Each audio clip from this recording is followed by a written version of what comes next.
Good day, everyone. So today's video I'm doing on stick structures found in the Pacific Northwest, and I'm going to start it with this photo I took about 6 years ago, and it's a real neat domicile-like structure of a hollowed out tree log, but the sticks on the top are what make it really interesting. There's some really big logs positioned upright that kind of hold it all together, but then the sticks on top of it all face downwards. We'd walked by this structure many times, and then I kind of really took notice to it. And what's interesting is the curvature of all the branches on top kind of forced the water down and out, much like a roof. At first, I just thought it was branches piled by chance, but once you really look at it, it's very curious. So check it out. Let me know what you think in the comments below, and enjoy the video. Okay, I'm doing the video of this tree structure because I'm taking a bunch of pictures that I'll post, but you just can't make sense of this one with pictures. It's quite intricate. I'll post some of the pictures from all different angles that are just mind-blowing amazing. But what we got here is a real anomaly. It's virtually impossible. I mean, anything's possible. I hate using the word impossible, but it's very unlikely for this structure to come together on its own. But now, the one thing that really makes you see that this is a made structure is this. That's the bottom of the stump. The top of the tree's way down at that end. If this were to fall, like some would suggest, maybe it did. There's nothing anywheres within 8 or 10 feet that it could have detached from. There's nothing up top. I mean, way over there, but that tree's super skinny at the top. And there's no stumps. The closest stump that resembles that tree, and it doesn't really even fit, it's a different kind, but is way over there. This tree's been lugged here from somewhere. I mean, I can't even find where. I mean, there's a whole lot of broken lumber up in here and stuff, but the base of that tree hasn't come from this immediate area. So this 40-foot tree top has been lugged here and placed in this structure. We see a lot of them up here in the Pacific Northwest, these really intimate tree structures. But this one's really, it's quite impressive. If you hear that banging in the background, that's my kids. In the background of the video, there's knocking. Those aren't tree knocks, that's my family just over the hill there knocking. But yeah, anyways, this is one of the very interesting structures I found out here that really gets your mind wondering what's up. Something had to build it. Have a good day, folks. So now about, I don't know, 40 or 50 yards from that last tree structure, you can see the long one that was placed right there. We come across this one, set in between these two massive fir trees.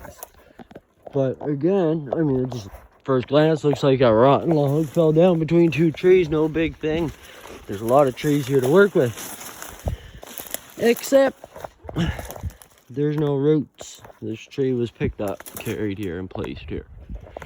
Once again, I mean, it's rotten and old. It's probably done a very long time ago. But, very interesting. And then we come across all this. That looks like another very old tree structure that may have come apart. I mean, there's a base of this tree. Roots and everything pulled out of the ground by the roots, it looks like, but there's no stump there. There's piles of trees in here, like we're on the edge of a cut block, pretty deep into the bushes in the Pacific Northwest rainforest. Prime Sasquatch territory, if you believe in that sort of thing. This is where a very high percentage of the sightings come from. I didn't believe that stuff when I moved out here. I thought it was all hoax and fairy tales, but the more time I spend out in the bush, the more stuff I see that I can't explain. And sometimes, as crazy as something sounds, the craziest explanation, if it explains it, is the most logical. And I think in this case, that's the only real explanation, as crazy as it sounds. I've seen a few other things that just make me shake my head that I think squatches are real. Come across a lot of twist-offs, break-offs, branch breaks, that sort of thing up here that I couldn't explain otherwise. I really couldn't. I'm at odds to explain some of these tree breaks, and especially when you see like roots way up in the air and the break off nowhere's to be found, you know, like a root, the base of a tree that was carried from wherever, who knows where, and then the tree stuck in the ground with the roots up in the air. Like this, there's no explanation for that stuff other than a very strong creature picking it up and carrying it there. So I don't know, guys. I'm just taking you on a little adventure through the Pacific Northwest, and make your own judgments as to what it is. But as I said, before I moved out here, I didn't believe in that sort of thing. Now I do fully believe in it. Because I've just seen too much crazy stuff out here with no other explanation. Now there's another really good twist off. I've looked at that tree a number of times. Got pictures of it and stuff. But that's a cedar bigger around than my arm that's been twisted and snapped at about waist height.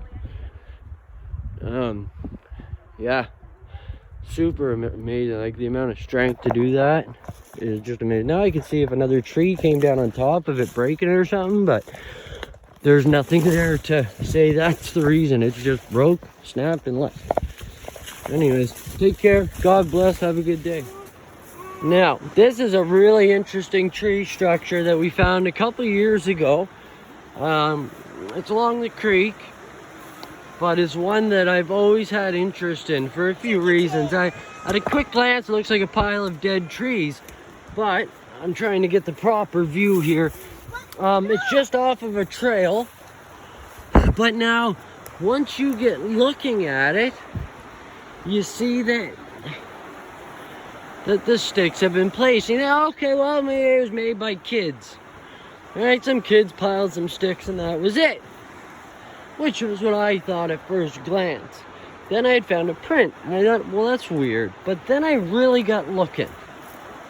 And that's when I realized the sticks that are used to cover this thing, there's ones that I can't lift that are placed as braces. Lily, please get down. Don't step on those. So yeah, the ones that are used to give it structural integrity are huge branches, like 60, 70 pound logs. They're not small. There's Lily down inside a hole that tunnels down in. Yeah, there's another hole. And yeah, a lot of the branches are you know, arm-sized branches, but then there's some really big chunks of log that have been placed here also. And they're all tied together very intricately. Like this one long one that comes up here, you can actually see where the branch has been twisted and snapped. There's the break there, the twist and snap. And you can see that it's been twisted. But that branch goes probably about 18 feet from there all the way down and across to that log over there. And now that other end is also a break off with a twist. So I don't know.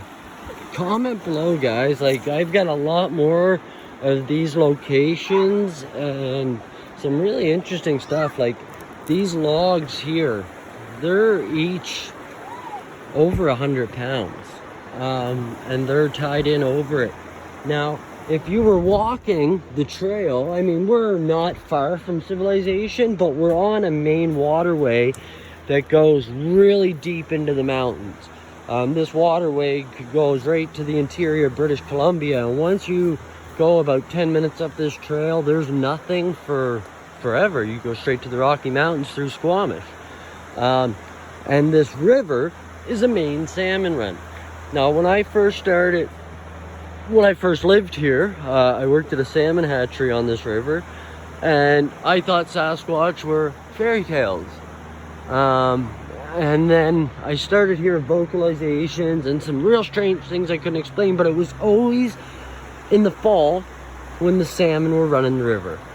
So then I started spending time in the woods around here and seeing things.